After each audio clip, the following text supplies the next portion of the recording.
right, welcome into Surviving Paradise, the podcast that takes a sometimes serious, oftentimes humorous look at the claim by Jehovah's Witnesses that the rest of us are living in a modern day spiritual paradise. I am your host, Stacy Bauman, former elder, ministerial servant, and most importantly, a kid raised as one of Jehovah's Witnesses throughout the 70s and 80s. And as I often do here, just a quick warning, almost every subject among Jehovah's Witnesses can be triggering to someone. We're sensitive to that. We like to have some fun here. We're trying to heal, create community. Each episode has sarcasm, my own insane brand of humor and observation, and experiences as one of Jehovah's Witnesses. But please note, none of this is ever meant to offend. In fact, hopefully the opposite. Hopefully we can have some laughs, we can heal, and really create a sense that you are not alone. If you are on your journey out of Jehovah's Witnesses, if you're just curious, or you're someone who's been free of them for some time, the candid piece of that is scars remain. And we try to tackle those here on this show. I have to say, as we kick off this week, that I'm a little bit in recovery.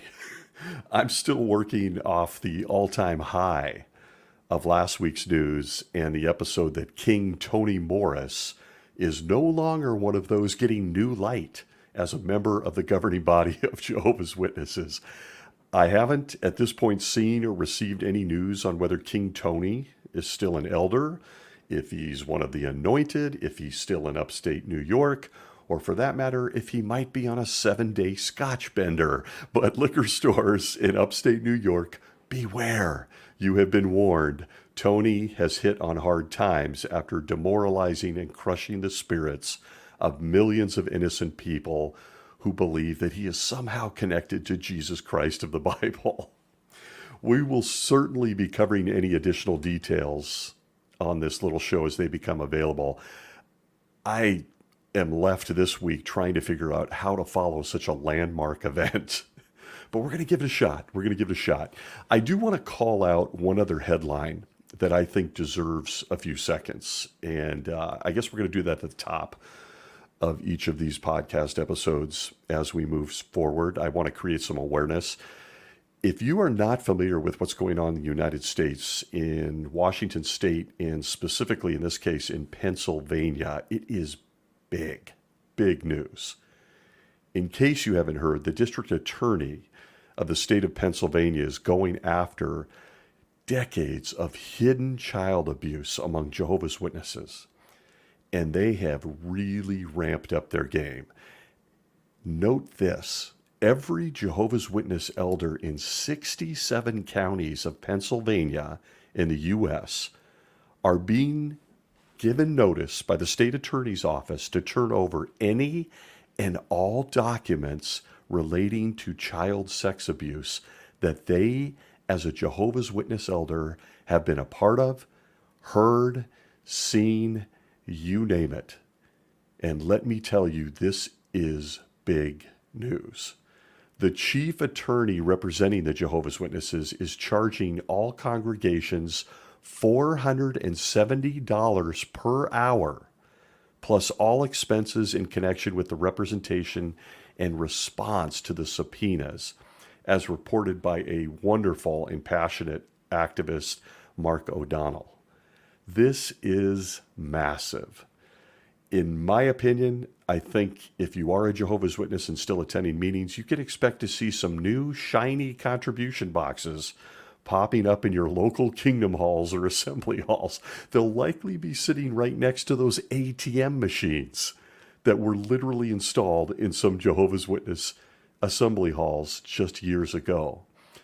No word yet on whether Jesus has been seen marching into those assembly halls and attempting to tip over ATM machines, but stay tuned. Apparently, he has a different view now about business going on in his father's house. Very, very strange.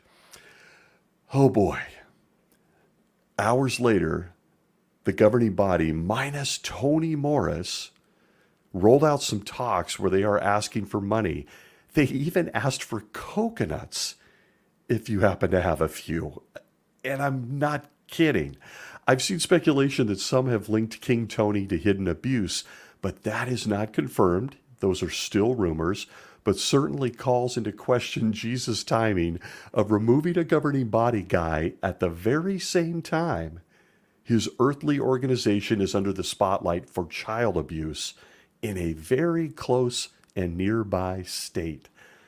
Unreal.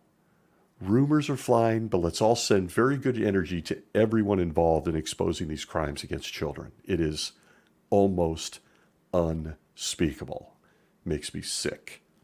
Keep going to all those that are leading that charge, and thank you to the activists that report it. Okay, oh boy. I want to consider a heavy subject this week, and I'm not sure where to go with it. I'm not sure if I'll do it justice in this show that I try to keep to an hour when always go over, as many know. And look, I want to be very sensitive here on this subject. I think this is a very important subject, and I can't begin to imagine the damage that has been left in the wake of the faithful and discreet slaves' long history and comments on this very subject. So first, big hugs to anyone and everyone that can relate to what we're about to talk about. I'm going to ride the wave of laughing at absurdity and try not to cry like a baby, as I've done on this show, because I personally have lost great people close to me on this one. Kind, loving people that were unfortunately Jehovah's Witnesses and exposed to ignorant and cruel counsel from the leaders in upstate New York. I want to discuss mental health among Jehovah's Witnesses. And it's not a coincidence. If you go to their fancy website right now, it's on their homepage. They have a new article on mental health. Unfortunately for this podcast host, I have a great deal of experience from my time as an elder. Someone that has dealt with depression and anxiety and a long history of life inside the organization personally. And I'm speaking of myself, not just as an elder. In fact, as I promised on the show to both myself and anyone that's willing to listen, I'm very transparent, good, bad, and ugly. And for me, I personally have dealt with depression and anxiety. I had a bleeding ulcer at 13 years of age in 1979. And it wasn't from seeing Star Wars in 1977. It was not. My life of anxiety, depression, and questioning this religion was already having its effect on me, among other things in life, of course. And also, full disclosure, I today, even now, suffer from OCD, obsessive compulsive disorder. I know some here on this little show have even noticed it. I repeat myself a lot. I apologize. It is one of those things that comes with OCD, and thank you for bearing with me. But it went undiagnosed really until my 30s. And let me tell you, you're about to see why in this episode. Mental illness, or anything that affects our mental health, is a serious subject. And frankly, it has a very ugly history among Jehovah's Witnesses. I have to remind everyone at the outset that Jehovah's Witnesses believe Jesus Christ of the Gospels in the Bible is running this earthly organization from his sky seat in the heaven. So everything, and I do mean everything that comes out of New York or lives on the page of a watchtower or a book or a video, is taken as something directly from Jesus Christ himself. And like many other serious subjects, it's often a life and death matter for someone who is depressed, anxious, or a fearful person that comes in contact with this counsel from up above. When they too are depressed or unwell mentally, maybe they're desperate, maybe they're just hurting or in pain, we know that people in that condition will hang on to anything for relief. And I speak from experience. Anything. And that's even more so if they believe that what they're reading is coming from Jesus Christ himself. If you doubt that this is true, or you feel like that's too dramatic, I'd like to share the following from the Watchtower of 2022, February, page 4. It says, quote, "The plain truth is that we cannot say that we trust in Jehovah if we do not trust in his earthly representatives, those whom Jehovah trusts. Today, Jehovah leads the earthly part of his organization by means of the faithful and discreet slave." End quote. That is now the governing body. Their words. It goes on to say, reaching back a few years prior, Watchtower 1990, March 15th, page 20, "These overseers faithfully seek to apply instructions received from Jehovah God and Jesus Christ by means of the faithful and discreet slave and its governing body." End quote. So note, on this subject of mental illness or depression, anxiety, suicide ideation, any of those things, counsel has been given by the guys in upstate New York. And as I just read to you, they say they get that from Jehovah God and Jesus Christ, the very creators of the human life and experience. They say they are the authority. Keep that in mind as I share the next 45 minutes or so with you. But first, with as much sensitivity as I can convey as a stranger, and the love I can convey as a stranger as just a podcast guy, I ask you personally, have you ever been depressed? Have you ever had an anxiety attack, a panic attack? Have you ever felt suicidal, terrified? Imagine the impact of believing Jehovah and Jesus are watching you personally and offering the following counsel on how to deal with such painful thoughts. I don't want to spend too much time reiterating how painful mental illness is, because it's almost undefinably painful. It's so dark. Anyone who's been there knows what I speak of. Someone you love, you try to explain it, you can't define it sometimes. I think anyone listening or at this point knows that mental illness and all of the things that fall under that heading are a very serious problem, not just for Jehovah's Witnesses, but for men and women anywhere. But I do want to highlight that when a human being is experiencing unbearable pain or fear, they will turn to someone or something that will give them relief and comfort. Now, for a Jehovah's Witness, you guessed it, that someone or something is the governing body, the faithful and discreet slave, the organization. I just read to you what they claim to be, the mouthpiece of God. And when they do, it's often deadly. If that comes off dramatic, it damn well should. Mental illness is unusually high among Jehovah's Witnesses. For most of us that have left, we understand why. We endured, oftentimes years since we were little baby brains children, endless guilt, fear, exhaustion, lies, failed predictions, isolation, shunning. There have been several studies going back to the last century that all pointed to elevated mental illness among Jehovah's Witnesses. A few of those studies, I'm just going to throw them out there, not spend too much time, go look them up, include the Rylander study, the First American study, the Montague research, as well as complementary researchers to that study. Those are just a few, but there are many, many more. Please take a look if you're interested in such medical studies and cross-examination. I've touched on this subject in past episodes of this little show, but I want to do it again. And again, I'm not sure I'm going to do justice. May need to do a second and a third one. I'm just going to say that at the outset. But I want to do it and provide a deeper look. Let's be very, very clear from the outset. Jehovah's Witnesses, the governing body, circuit overseers, elders, pioneers, none of them are qualified to help you or I with mental illness. None of them. Ever. Sure, they can be a friend. They can offer a hug. They can give comfort. They can listen. But they in no way, shape, or form are trained to deal with the complexity of mental illness, whether it's biological, whether it's due to trauma, no matter what it might be. So I want to say again, what I'm about to share may trigger some of you wonderful people out there, but I also hope in some level in my heart that it helps some. That's from the bottom of my heart. I've been there. I've experienced it. I know what it feels like.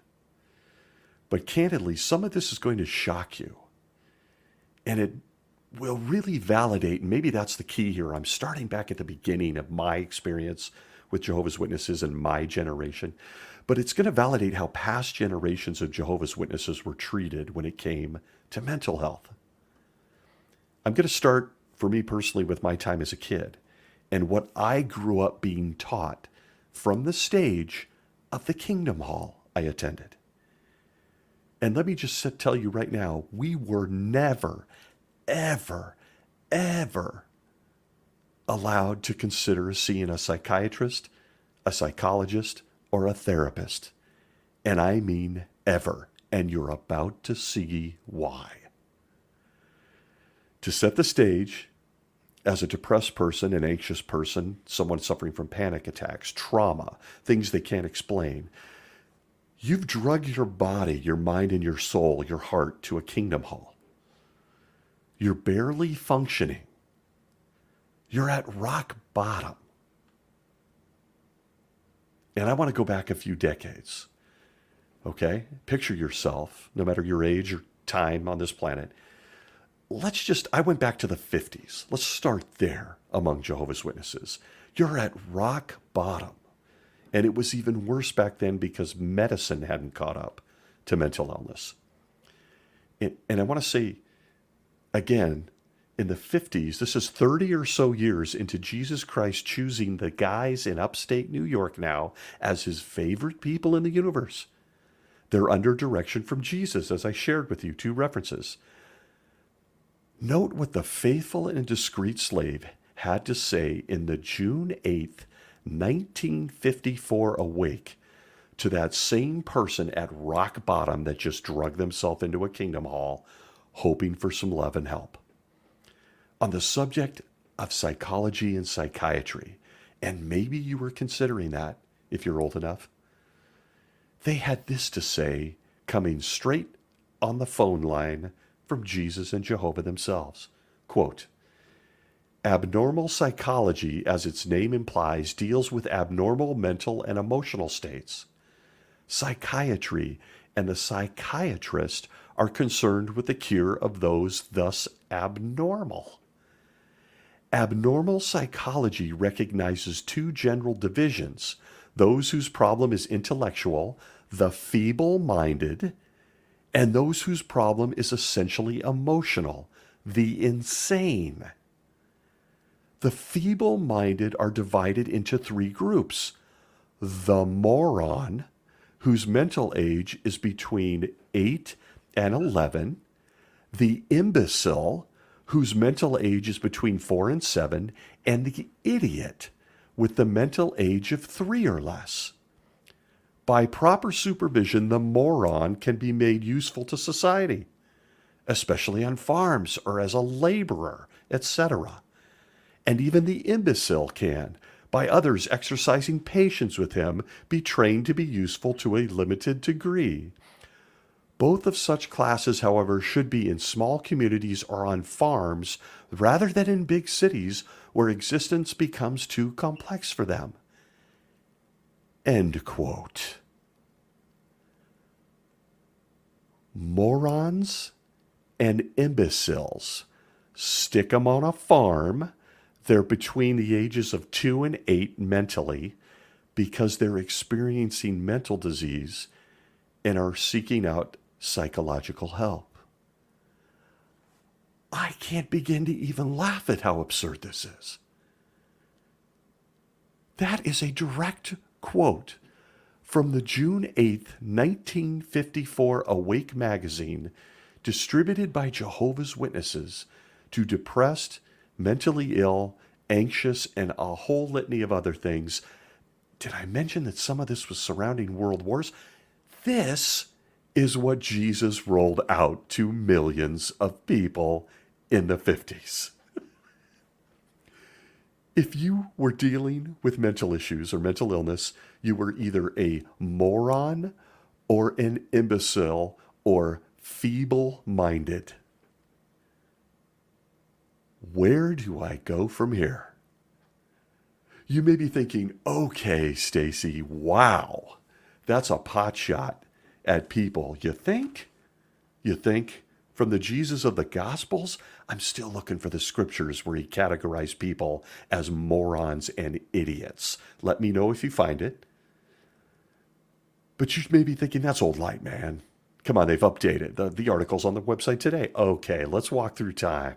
Let's walk through time together. I'm finding it hard to even laugh at this for some odd reason because I'm thinking of that person who drugged themselves to the Kingdom Hall, beat to hell mentally and emotionally, who gets told they're a moron or an imbecile. And we need to find a farm to stick you on because that's all you're good for. Let's jump forward because you may be thinking, okay, they woke up. That's whole. Oh my goodness, that person, who wrote that? I want to assure you again, they said Jesus helped them write it, okay? But if you jump forward to the 70s, in which I was a kid, I present to you the Awake of 1975, April 22nd, pages 15 through 18, where we are once again asked, as you sit in a Kingdom Hall just trying to keep your sanity together, the aptly titled article, Does the Solution Lie with Psychiatrists? Question mark. Reminder again, this is all from Jesus. This is a long reference I'm about to read, but I want you to capture the tone of the counsel from the faithful and discreet slave to a depressed or person who is perhaps considering suicide or any other horrific thing that they may be able to endure. It says this, quote, in an especially strong indictment, Dr. H.J. Eisenek of the Institute of Psychiatry, University of London, wrote in the Medical Tribune of April 4th, 1973, that the result claimed for different methods of psychotherapy and psychoanalysis was almost exactly that found for spontaneous remission. In other words, according to Eisenek, persons receiving psychiatric help had about the same recovery rate as those receiving no psychiatric treatment at all. End quote. The article continues. It says, it has been well observed that people need to know the reason for their existence, what purpose there is to life, so as to have strength to endure the face of tragedy. But are psychiatrists best able to provide this? Can they help people to answer the basic questions about which they wonder, such as, why am I here? What is life all about? What destiny awaits me? I think any witness knows where this is going. It continues, the truth is that not any human, but only the creator of humankind, Almighty God, can provide sound, satisfying answers to those questions. And he has done so for our hope and comfort in his word, the Bible. But how do psychiatrists generally feel about God? A 1970 survey indicates how. Of the psychiatrists interviewed, 55% said that they considered belief in God to be infantile and incongruous with reality. Clearly, there is a reason to exercise caution as regards worldly psychiatrists. For while one may receive help, there is also a real possibility that one may be encouraged to pursue a course of conduct contrary to God's righteous principles. But even if that were not so, the failure of psychiatrists generally to know properly to apply, the best medicine for mental ills, the divine quality of love, is likely to render their treatment ineffectual.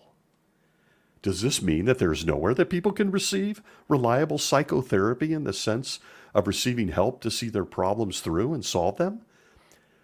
Here it comes. Back to the quote, happily, such help is available, and by means of it, many persons have achieved mental health in this mixed-up world. End quote. I'm going to give you a chance to guess. Does anyone want to guess who provides the help that everyone needs? It's not a psychotherapist, obviously. It's not a psychologist or a therapist. Want to take a guess where you can find all the help for your mental health needs? I think you know the answer. If you're sitting in a Kingdom Hall and you had an appointment to meet with a psychiatrist, psychologist, therapist, someone to help with terrible pain you're in, you're likely canceling it after reading this divine wisdom from Jesus given to his guys in New York. You begin to think, nothing's better than where I'm sitting in this Kingdom Hall. It's the one place you can get all the help, love, and counsel you need. The Kingdom Hall of Jehovah's Witnesses, which incidentally, in many cases, and should I say ironically, has either caused the mental health crisis or significantly adds to it. And so with each passing second, the mental illness and pain continues unabated. It picks up steam. Keep in mind, you're suffering a mental health crisis. You show up to a Kingdom Hall, and this is what you hear. If you weren't convinced by such wisdom that the governing body claims they get from Jesus and Jehovah personally, they made sure to hit you with another thought, and it's in multiple places within the Watchtower Library that is right at this very moment available to anyone who wants to go access it. I did. The Awake of July 8th, 1979, page 15. These mind doctors need help! Exclamation point. Aptly titled article, wouldn't you say? It says this, quote, a nationwide survey Science News magazine said has disclosed that more than 1 in 20 male PhD psychologists have had sexual intercourse with their patients. With female psychologists, the rate is much lower. This despite a formal American Psychological Association decree that sexual intimacies are unethical and psychologists must avoid exploiting their clients. One disapproving psychologist said that erotic contact with the client reflects pathological needs on the part of the therapist. End quote. As I mentioned, this is an emotional subject, and I'm not sure if I'm conveying the absurdity of what's happening here in just a matter of a few references from their Holy Spirit-directed literature.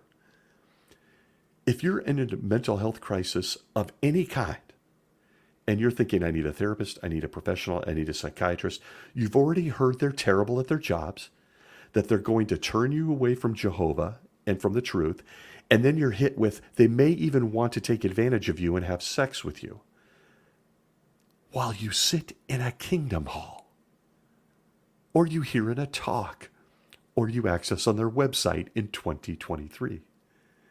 Friends, these are just a few references I share from the past/present, still on their website. Imagine leaving this stuff up while your front page article today is about mental health. To give anyone listening an idea of what millions, with mental health issues have been exposed to by Jehovah's organization, this is it. And so the stigma around mental health and Jehovah's Witnesses had its foundation in stuff like this. As I look through some of these, the memories come flooding back. So many stories, all of them painful. You simply did not consider therapy, psychiatry, psychology, or anything else in my time as a Jehovah's Witness. In fairness, as we'll see, it loosened up as I became an elder in the 2000s. But in the 70s, 80s, 90s, highly frowned upon. I wonder why. As a kid in the 1970s, you were literally considered spiritually weak if you sought counseling. Older ones I encountered, older Jehovah's Witnesses in my time as a young man on the subject of mental health, depression, and everything else, those that I sought out, and I did it a lot with older ones, I was very interested in getting their knowledge, their experience. They even believed that therapy or psychiatry opens you up to the demons. Yes, the bad guys, the genderless angel guys that just happen to look like men. They can't handle themselves around female humans. I understand that as a heterosexual male. But but the older ones among Jehovah's Witnesses had had so much of this pushed into their minds that they thought even considering a therapist or psychiatry opens you up to the demons. That the demons would move in if you went to therapy. So you're in a mental health crisis and they're like, you go to the older sister in the hall and she's like, no, no, no, honey. You're not going to a therapist. The demons could attack you. True story. And they often quoted the following scripture from Jesus himself, like everything else, at Matthew chapter 12, verses 44 through 45, which says this in the New World Translation, quote, "Then it says, I will go back to my house from which I moved, and on arriving, it finds the house unoccupied, but swept clean and adorned." Newsflash, the house is your brain, according to older Jehovah's Witnesses, your mind. Back to Jesus' words, "Then it goes and takes along with it 7 different spirits, more wicked than itself. And after getting inside, they dwell there. And the final circumstances of that man became worse than the first. That is how it will also be with this wicked generation." End quote. Yes. Older Jehovah's Witnesses were exposed to so much of just a couple of those quotes that I read earlier about therapy, psychiatry, and help for mental illness, that they believed if you actually went to a therapist, this is my generation, want to emphasize that you were putting yourself in line for being attacked by the demons.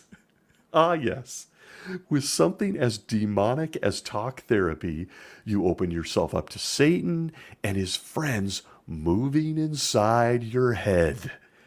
And again, they only have access to your head because Jehovah and Jesus kick them out of heaven and, well, down to the earth, where they can then get inside our heads. That fact alone would drive many a person into a mental health crisis. I've seen it. I've been on shepherding calls where people thought they were getting attacked by the demons and they were having very serious mental health issues. But wait, Jehovah sent Satan and his demons here so that they could hurt us? His own kids? Yeah. Behold, Jehovah's Witness theology. That's not supposed to bother us. In fact, we should see it as an honor to be suffering. See past episodes on universal sovereignty and Jehovah's dealing with bullies. But I mentioned this for my generation in the 70s because I heard this from older brothers. Maybe, I'm so depressed. I'm having thoughts that are scaring me. I want to see a therapist. Oh, no, if you go to therapy, the demons might move into your head. It just accentuated mental illness. And this messaging was consistent in my time as a Jehovah's Witness. At a very young age, I knew I wasn't really allowed to talk about depression, about fear, about anxiety, about my nightmares, about trauma. I wasn't allowed to talk about any of it. We were taught in the 70s and 80s, when it came to all of those things, to just wait on Jehovah. Or, as we will see, just go talk to an elder. Whether he's caught buying a basket of booze to drown his own depression or not. Yep, Tony Morris found a way to sneak you back into this episode, so there you go. But again, all kidding aside, Tony Morris himself is a Vietnam War veteran. You're telling me there are not things there he probably should have worked out, gotten some help for? We've seen him with the alcohol. But he comes from the generation much like mine. None of this was allowed. In fact, it was so highly discouraged. Psychiatrists are evil. They're calling you morons and imbeciles. They are very likely, once they get you into their office, going to be trying to have sex with you. And if none of that works, the demons are going to move into your head. It's incredible. And for the younger generation of Jehovah's Witnesses who have seen an increase in mental illness and all of these issues, some may not realize that this organization pumped us full of this shit for decades. Another example. The Watchtower of 1996, September 1st, pages 30 through 31. Who can forget questions from the readers? Are those still around? This was the question. Would it be wise for a Christian to consult a mental health practitioner? Remember, you're depressed. You're hurting. You may be having scary, terrible thoughts. And you go to the Watchtower Library, which is what you're told to do at every Kingdom Hall and every assembly and every public talk. And here, there's the question, should I get some help? Folks, this is the Counsel. 96, September 1st, page 30 to 31. It says, quote, in some places it has become quite fashionable to seek therapy. In many cases, the patient does not have a severe mental disorder, but has difficulty coping with some situation in life. However, it is the Bible that gives the most effective help in handling the difficult problems of life.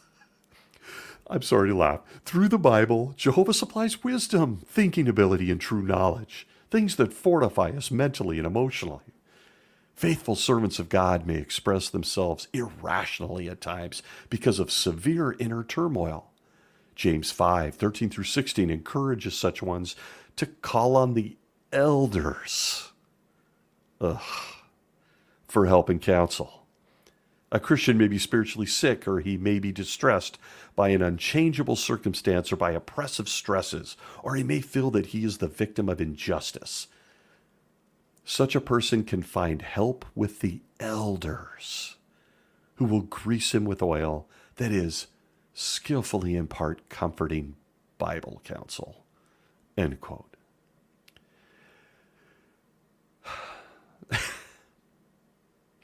You know, because a stressed out, over-drinking window washer will be able to help you with any mental health crisis you may be enduring. That's what we're told. And so it begins.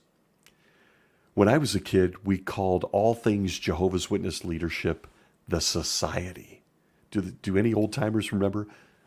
Rarely would we quote from the Bible or even quote from Jesus himself. We would quote the Society. The Society says, the Society directs me to do this. And the Council on Mental Health, Psychiatry, Therapy, Psychology, you name it, didn't stop there. As the governing body used to do with other religions and secular government, they went out of their way to teach millions of Jehovah's Witnesses that getting professional help was not necessary. Go to the elders. They'll read the Bible to you. Poof! An anxiety disorder, severe depression, trauma, they all just magically disappear. Going to mental health professionals was not necessary. Sit back and enjoy from the Awake of 1975, April 22nd, pages 18 through 21, under the aptly titled article, How Mental Health Can Best Be Restored. Quote, going further, Dr. J.D. Frank, author of Persuasion and Healing and co-author of Group Psychotherapy, says psychiatric schooling is not necessary to aid the mentally ill. Psychology Today of April 1973 explains, Frank believes a person with no training at all can be just as successful a clinician as a psychiatrist. The therapist's personal qualities, he says, may have more to do with his success than his training in a particular method. Certain psychiatrists have acknowledged that the wisdom and understanding contained in God's Word, the Bible, is of greater value in treating the mentally ill than is worldly schooling. End quote. Remember, you're in crisis, and you're looking for answers from God, from Jesus of the Gospels. And this is what you are being fed. Dr. James T. Fisher wrote this in his book, A Few Buttons Missing. The Casebook of a Psychiatrist says this: if you were to take the sum total of all the authoritative articles ever written by the most qualified of psychologists and psychiatrists on the subject of mental hygiene, if you were to combine them and refine them and cleave out the excess verbiage, if you were to have these unadulterated bits of pure scientific knowledge concisely expressed by the most capable of living poets, you would have an awkward and incomplete summation of the Sermon on the Mount. That sermon by Jesus Christ is recorded in the Bible at Matthew chapters 5 through 7. Time and again, mentally unbalanced persons have been restored to health by receiving from qualified Bible teachers proper guidance and instruction based on the contents of that divine book. End quote. Again, here's my OCD. I'm sorry. Or maybe this is repetition for emphasis from the old theocratic school. The old timers will remember that one. You're in crisis. You're in crisis. It's desperate. The pain is undefinable for those of us that have ever suffered this way. And there you have it. The message is clear.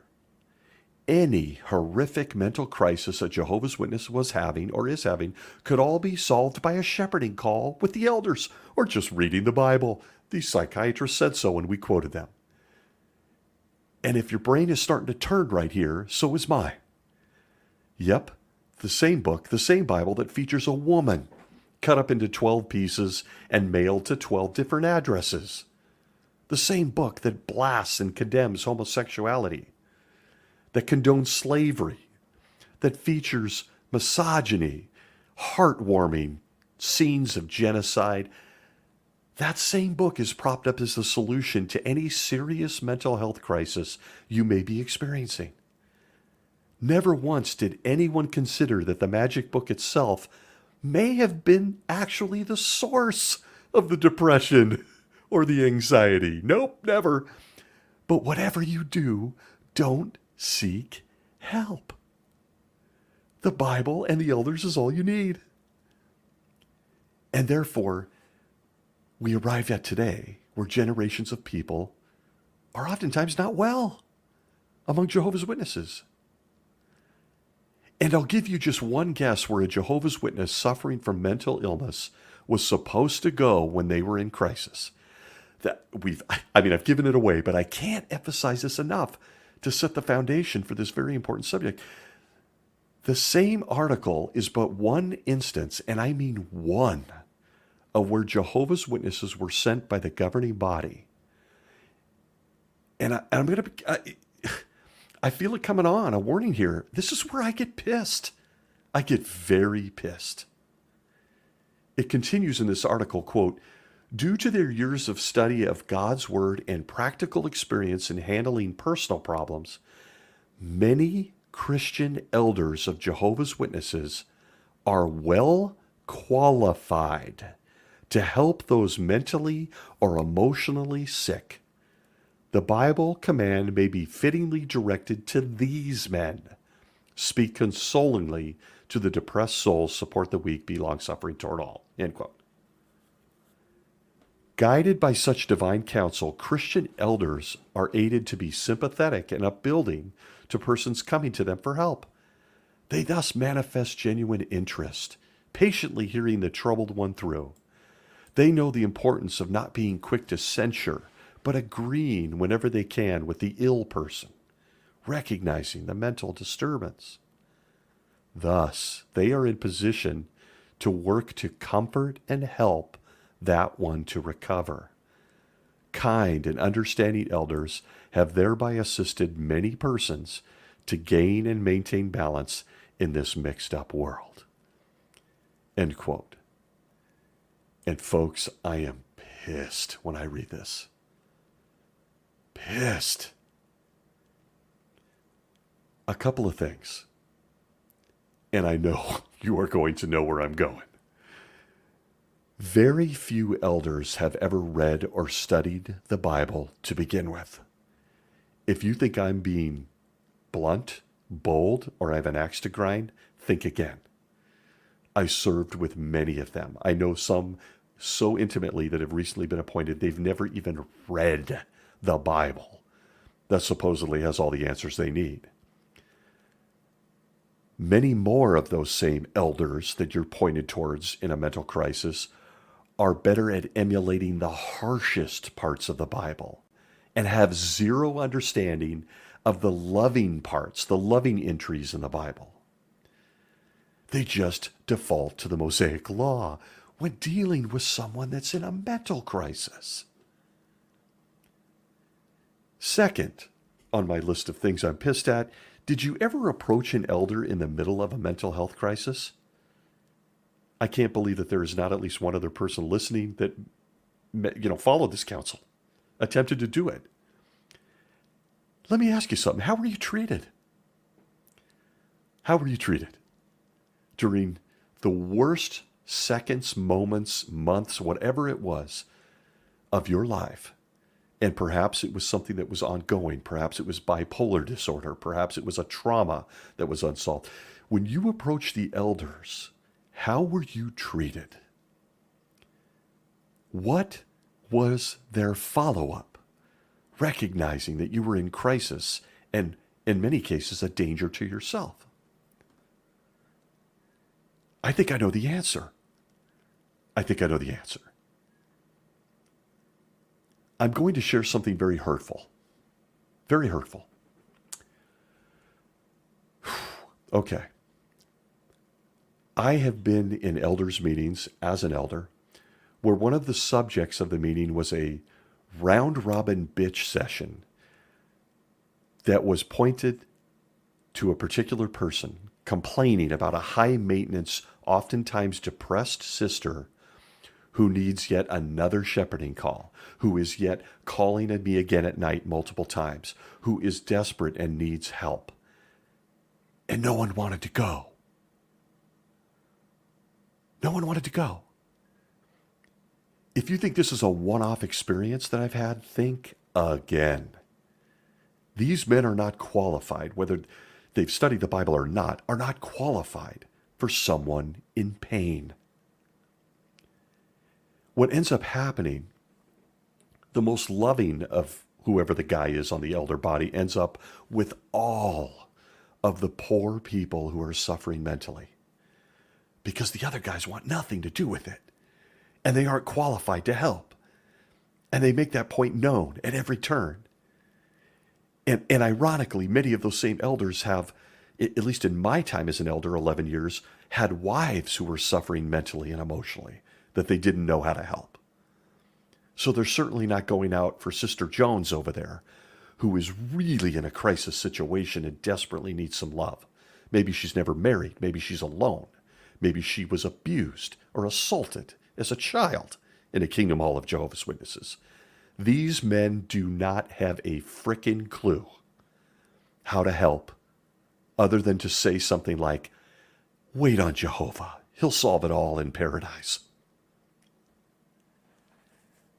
But the most important part to call out in all of this counsel that I just quoted from their literature on their website is that none of these men are qualified to help you. Most of them have very serious problems of their own, including mental health issues. One brother I served with was a really good man. He's still a good man as far as I know, but he was really unstable. I recognized it as a teenager. Then I ended up being appointed an elder and served on the same body with him. He was very clearly prone to depression. He would often drink. He'd look hollow at some meetings. What do we expect from men that are appointed as elders to deal with depression, anxiety, PTSD, suicide ideation, whose only qualification is that they have a 10-hour monthly field service average or were just more popular than most guys in the same congregation? That's why they got appointed. The governing body wants Jehovah's Witnesses to believe that Holy Spirit appointed these men by reading their hearts, but I think recent news with Tony calls that into question, wouldn't you say? Wouldn't you say? Does Jesus make mistakes like this? Men who are going to be dealing with life and death mental crisis that don't even know how to do it? It's all made worse that elders, which is again the solution according to the governing body, go to them and read the Bible more. The elders faced with this crisis often just dig back into Jesus' printed advice in the Watchtower and Awake magazine, in the library, as they're directed to do by circuit overseers of the governing body, that features such treasures as this. In the same 1975 Awake article, it makes this point, quote, obviously, it does not follow that every case of mental illness can be cured solely by helping persons to apply in their lives the Bible's divine wisdom. You don't say. Quote, other measures may also be indicated. An important one, meriting early attention, is a complete physical examination. Wow. There have been cases, for example, I'm about to read this and I literally want to punch the wall. Remember, somebody is in the darkest moment of their life. Dark, dark, dark. They go to an elder. He decides he's not qualified. He may never has read the Bible, but he wants to help this person. He's got good intentions. He gets out the Watchtower library and he faces this. This is what he gets. This is what he gets from the governing body. Back to the 75 quote, there have been cases, for example, where something as simple as an impacted tooth has been found to affect the brain, causing mental aberrations, even though it caused the sufferer no physical pain. When the pressure was relieved by removing the tooth, the mental disturbance ceased. And not to be overlooked is what has been said about the role that nutrition can have in restoring mental health, end quote.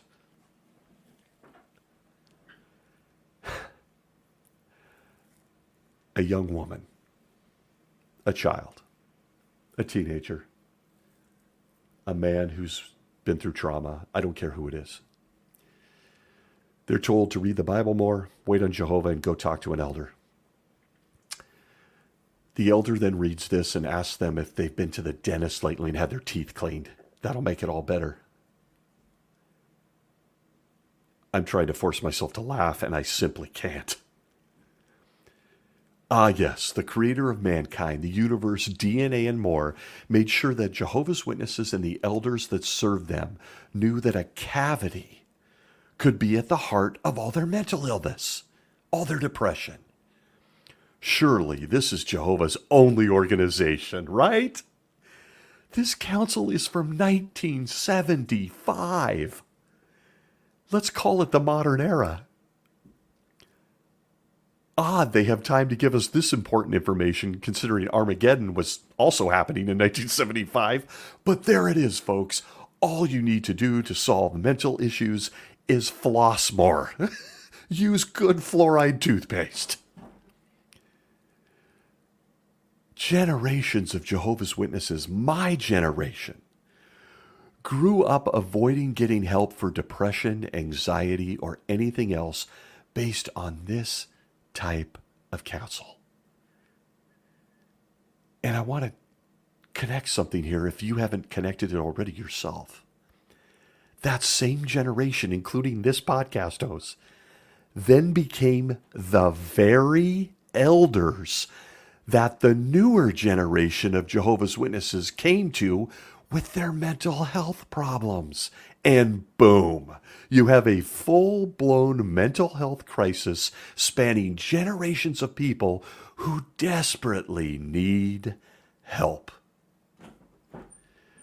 This organization has taught my generation, the generations after that, the generations before that, all of this crap in an effort to then send people as they're born and age into more of this crap, because this is what an elder references.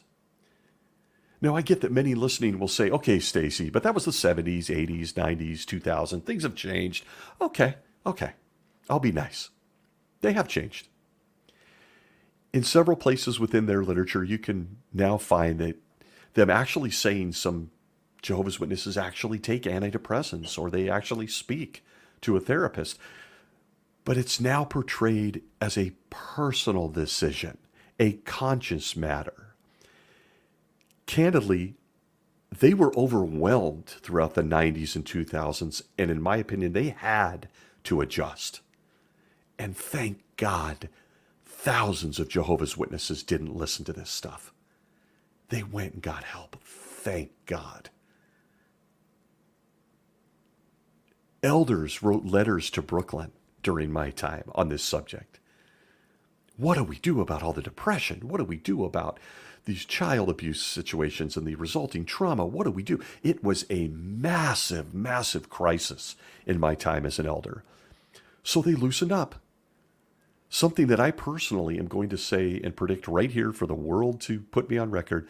I expect to see more of this as they rebrand this organization. But to be honest, for a thinking person, and it's not negative slant, the stigma and discouragement regarding how to handle mental health, trauma, and crisis is just more subtle. You don't believe me? Take a look at the wise counsel from Jesus and his guys from the Awake of April 2014 under the titled series, Why Go On? This is a 3-article series on depression, suicide, and more. They still have no clue.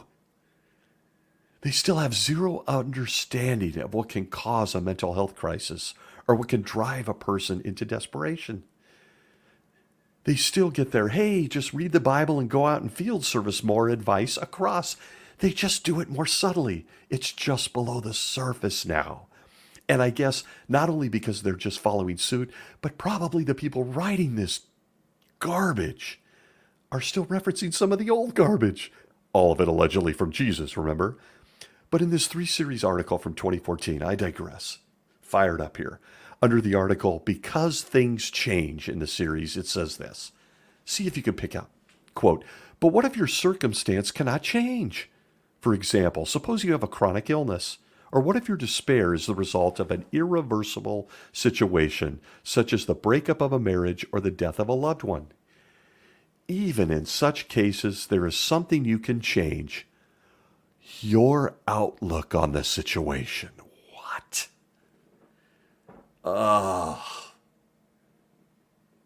Man, therapy with this guy still doesn't cover the anger. Back to it. Your outlook needs to change. Got it? Quote, by learning to accept what you cannot change, you become more likely to view things from a more positive standpoint. There it is. That old familiar just buck up little camper counsel we all recognize. Okay, governing body. Okay. How do we do this again? Oh yeah, here it comes. Highlighted in the same article is a box entitled, Their Circumstances Changed. And it lists Rebecca, Moses, Elijah, and Job with quotes featuring their own suicidal thoughts from the Bible.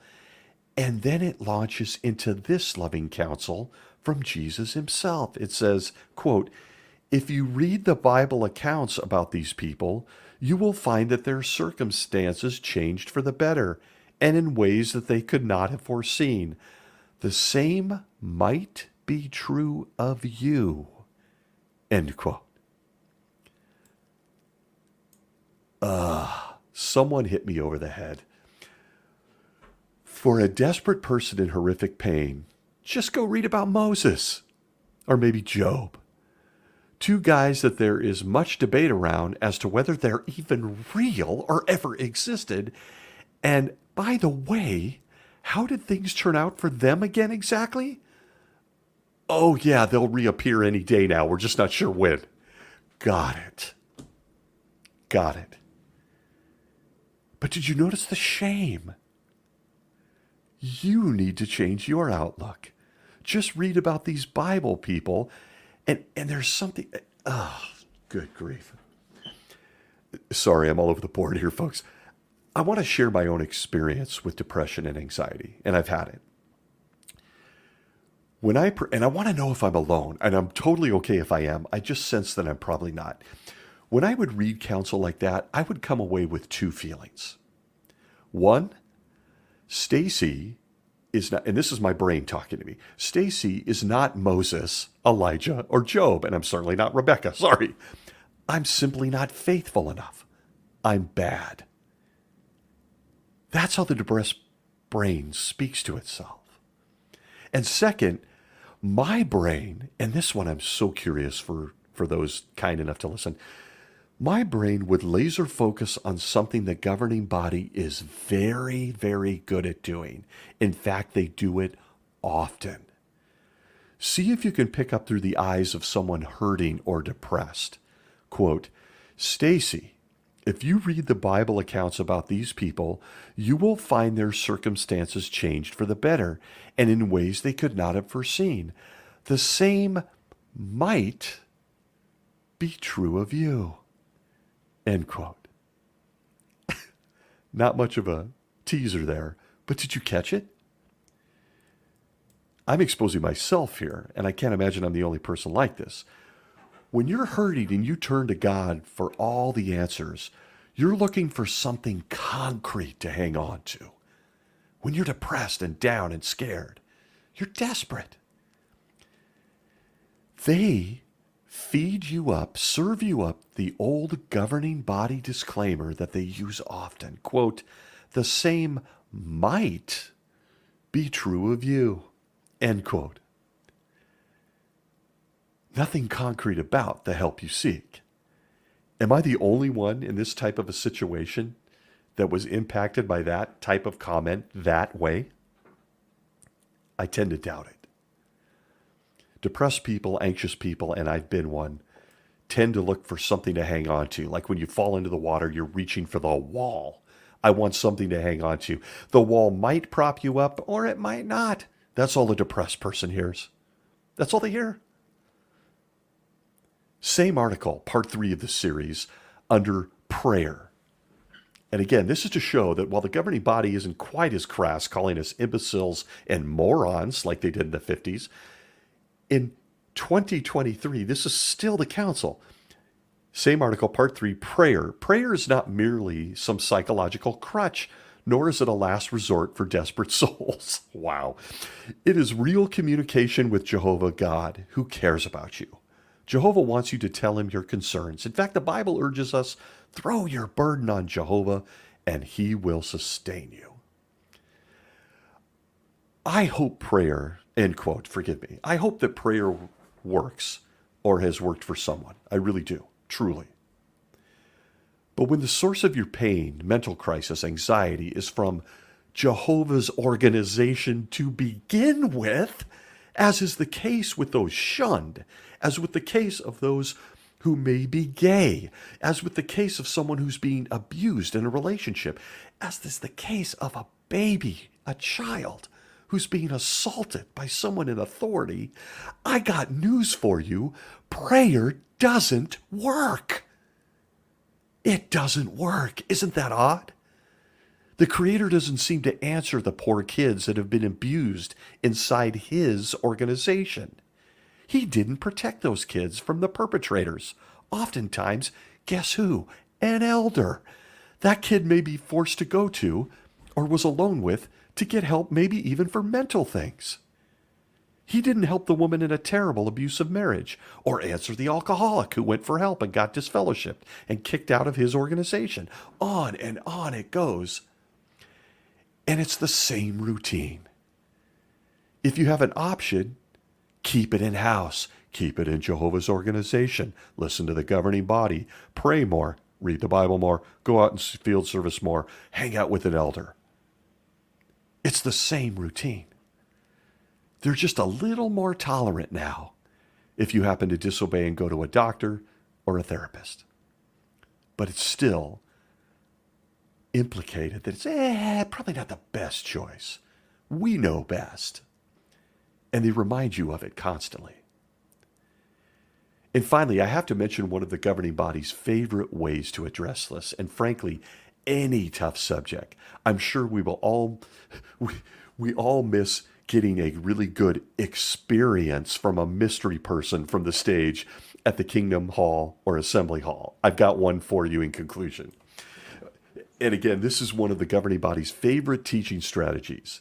It's let's give an experience of someone they can relate to, that only we, the governing body, were able to help in crisis. Even as a kid, I wondered if they made these stories up at assemblies or at the Kingdom Hall or in experiences in the magazine. I often wondered, are these real people? As I got older, I realized that someone would repeat some urban legend in the car group on a Saturday morning. The elder in the car would hear it, or better yet, the visiting circuit overseer would ask about it, ask about the story, and boom, next thing you know, you're at the assembly and it's being featured on the next part, and would then suddenly, a year later, appear in the Watchtower as a fact-based experience of someone who overcame crisis only by relying on Jehovah's organization. Here's an example. In conclusion, and I apologize, this one is long-winded, serious subject. The Awake of 72, August 22nd, page 23, under the, oh God, under the aptly titled article, More Effective Than Psychiatric Treatment. We get this experience. One of their favorite methods. Quote, in 1959, a woman in Connecticut began to receive psychiatric treatment. She was plagued with marital problems, physical ailments, severe mental anxieties, and excessive use of alcohol. By 1960, her condition got to the point that she committed herself to a mental hospital. It goes on. Alcohol, marriage ends. And then we get what we came for. As she was recovering in the intensive care unit of the hospital, she resolved to search for God and try to make peace with him. Upon returning home, she took out and began to read some Bible study aids that she had acquired from, guess who? Slight pause, Jehovah's Witnesses years earlier. Not long afterward, a minister of Jehovah's Witnesses preaching from house to house, no doubt under angelic direction, that's from me, met her and began regularly giving her Bible instruction. Before long, she commenced attending meetings of Jehovah's Witnesses. And here it comes. Back to the quote, what about the psychiatric treatment that she had been receiving off and on for some 10 years? The psychiatrist finally said to her, it won't be necessary for any further appointments. Jehovah's Witnesses are doing more for you than we can ever do. End quote. I could go on for another hour about the endless wisdom, these types of experiences, on and on, found in the pages of the Watchtower and Awake magazine. Everything, puberty, marriage, sex, addiction, amino acids. Yes, there's an article on amino acids and mental illness.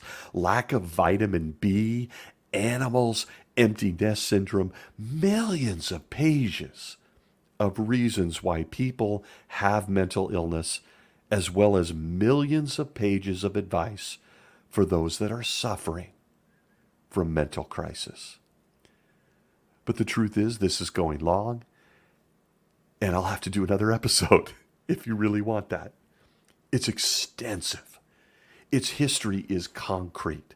It's still there, just a couple of search bars away, if you're interested.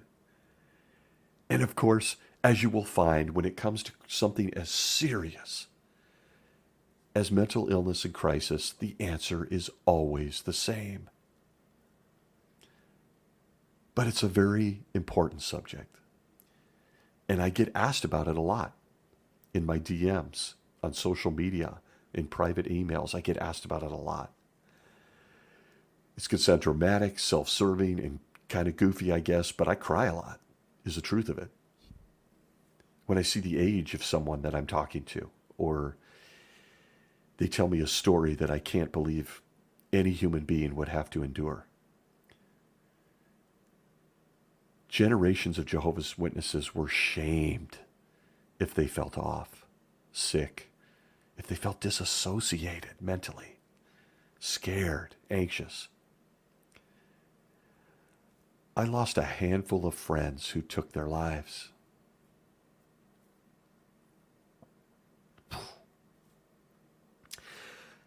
That's all it takes. It triggers. Some were elders, some were kids. I thought I could make it through this without losing it, but no go. I've scratched the surface of this subject this week in a very long episode. I'm sorry. I've lost a lot of people to this. Good people. Good people, and stories can't even say out loud. Mental crisis and mental illness is such a serious subject among Jehovah's Witnesses that feels like part one of a 10-episode series that I'll have to do staggered throughout other subjects where I can laugh a little because it is so painful. And there isn't one cell in my body that doesn't think that maybe, just based on the title of this crazy podcast episode, that there is a Jehovah's Witness or someone on the fence or someone who has left or someone that is alone that isn't still suffering. As you can see, it doesn't take much for me to hit the skids on this subject. And I was an elder. I was the people they came to. Subject for its own show. But if you're listening and you're scared and you're in the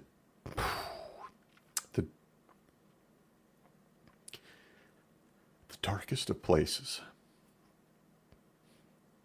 and you're depressed and you're anxious, I'm trying to choke through this now because it got me. But if you're there, please get help. Please. It's worth it. I promise. It doesn't seem worth it. It may seem bad. It may seem ugly. It may seem so hopeless. Yeah, but you don't know me. Yeah, but you don't know my problems. Yeah, but. I went through all the yeah, buts, and I have a lot of people who did. Some are still here. Some aren't. Please, if I could send you a virtual hug, I'm doing it in this episode. I'm doing all I possibly think I can. But please know that you're not alone. And please do not open the Watchtower Library or look at their website tonight and think that that's an answer. I know many of you won't because it's this very organization. It's an elder. It's a parent that has caused this trauma to you. They don't have the answers. They don't.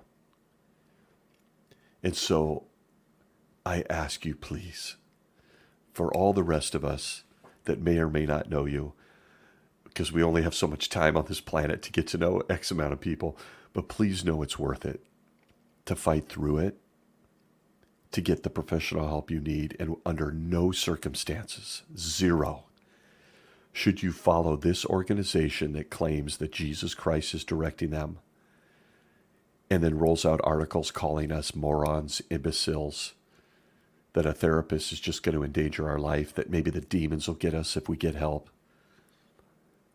Please tap into anything in you that knows that that's a lie. Don't know how to end a subject like this, folks. So I'll just say, and mean it from the heart, I love each and every one of you. Thank you for listening. Please take some of this to heart. And please, if you're hurting, please get help. Be well. We hope to see you next week.